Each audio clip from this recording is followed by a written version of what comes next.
కొత్త పింఛన్లు పాత రూల్స్ గురించి మనం మాట్లాడాలి. సో అది దీని గురించి కొంత అందరు కూడా అవగాహన రావాల్సినటువంటి అవసరం అయితే ఉంది ఈ పింఛన్ల గురించి. ఎందుకంటే కొత్త పింఛన్లు ఇవ్వడానికి ప్రభుత్వం సిద్ధమైంది. సో దానికి ఈ నెల 31 వరకు దరఖాస్తు చేసుకోవాలని చెప్పేసి అన్నారు. కాబట్టి దయచేసి దానికి సంబంధించిన డీటెయిల్స్ మనం మొత్తం కూడా ఒకసారి డిస్కస్ చేద్దాం. సో రాష్ట్రంలో కొత్త చేయుత పింఛన్లను మంజూరుకు సంబంధించి అర్హత ప్రమాణాల ప్రభుత్వం ఎలాంటి మార్పు చేయలేదు. పాత నిబంధనలతోటే కొనసాగిస్తున్నట్టుగా ఈ రాష్ట్ర ప్రభుత్వం కొనసాగిస్తున్న కనబడుతోంది. గతంలో ప్రభుత్వ ఉత్తర్వులో పేర్కొన్నటువంటి ఎలిజిబిలిటీ క్రైటీరియానే ఇప్పుడు ప్రామాణికంగా తీసుకున్నారు. 2014 నుంచి 2018 మధ్య జారీ చేసిన ఉత్తర్వుల నిబంధనల ప్రకారమే అర్హతను పరిశీలించున్నారు. అర్హులైనటువంటి పేదలు, బలిగిన వర్గాలకు సంబంధించినటువంటి సామాజిక భద్రత కల్పించడమే లక్ష్యంగా కొత్త పింఛన్ల మంజూరుకు ప్రభుత్వం చర్యలు చేపట్టింది. తొలి దశలో ఒంటరి మహిళలు, వితంతులు, దివ్యాంగులు, గీత కార్మికులు, చేరిత కార్మికులు, పైలేరియా బాధితులు, తలసేమియా, సికిల్ సెల్ వ్యాధి, హిమోఫిలియా వంటి రక్త సంబంధిత వ్యాధులతో బాధపడుతున్న వారికి కొత్త పింఛన్ల మంజూరుకు అవకాశం కల్పించనున్నారని చెప్పేసి తెలుస్తా ఉంది. సో కొత్తగా పింఛన్ల కోసం ప్రజాపాలన వారోత్సవాలు 99 రోజుల ప్రగతి ప్రణాళిక గ్రామ సభలు ప్రజావాణిలో వచ్చిన దరఖాస్తులు పరిగణలోకి తీసుకుంటున్నారు. సో గతంలో దరఖాస్తు చేసి అవసరమైన అన్ని పత్రాలు సమర్పించిన వారు మళ్ళీ దరఖాస్తు చేయాల్సిన అవసరం లేదని అధికారులు చెబుతున్నారు.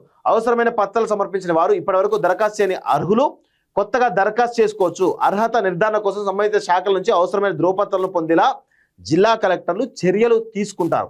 వితంతులకు భర్త డెత్ సర్టిఫికేట్, ఒంటరి మహిళలకు సపరేషన్ లేదా స్థానిక విచారణ నివేదిక, గీత కార్మికులకు ఎక్సైజ్ శాఖ ధృవీకరణ, చేనేత కార్మికులకు చేనేత జౌలి శాఖ ధృవీకరణ, పైలేరియా బాధితులకు వైద్య ఆరోగ్య శాఖ ధృవీకరణ అవసరం ఉంటుంది. కొత్త పింఛన్ల దరఖాస్తులు ఈ నెల 31 వరకు స్వీకరిస్తారట. అంటే ఈరోజు 12వ తారీఖు, ఇంకొక 18 రోజుల సమయం మాత్రమే ఉన్నది. సో దానికి సంబంధించినటువంటి ఎలిజిబిలిటీ గురించి కూడా ఒకసారి మనం వేరే పేపర్లో వచ్చింది, ఒకసారి చూద్దాం. అది కూడా మనకు ఇంపార్టెంట్, చాలా ఇంపార్టెంట్. అది చేయుత పింఛన్లకు దరఖాస్తుల స్వీకరణ షురు.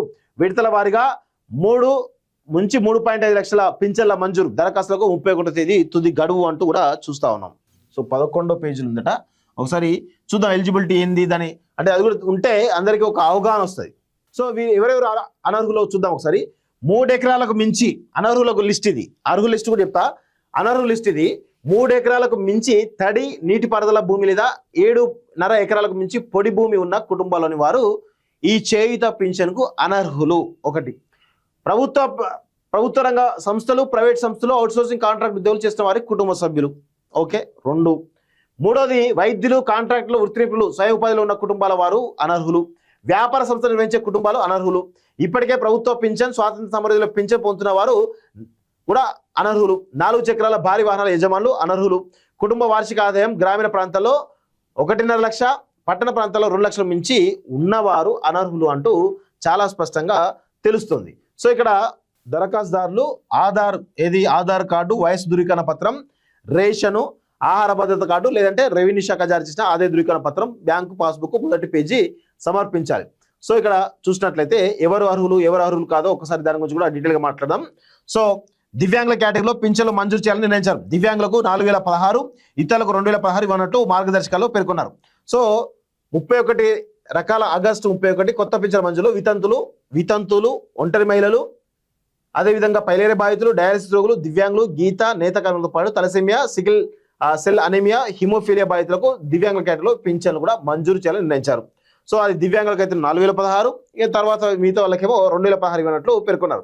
సో దరఖాస్తు స్వీకరణ, డేటా నమోదు, క్షేత్రస్థాయి పరిశీలన, ఇతర డేటాబేస్ల ధృవీకరణ, జిల్లా కలెక్టర్ ఆమోదం వంటి దశలు పూర్తయిన తర్వాత అర్హులైన వారికి మంజూరు ఉత్తర్వులు జారీ చేశారు. ఈ పింఛన్ల మంజూరు సంబంధించి వయో పరిమితిని ఒక్కో కేటగిరీ వారికి ఒక్కోలో నిర్ణయించారు.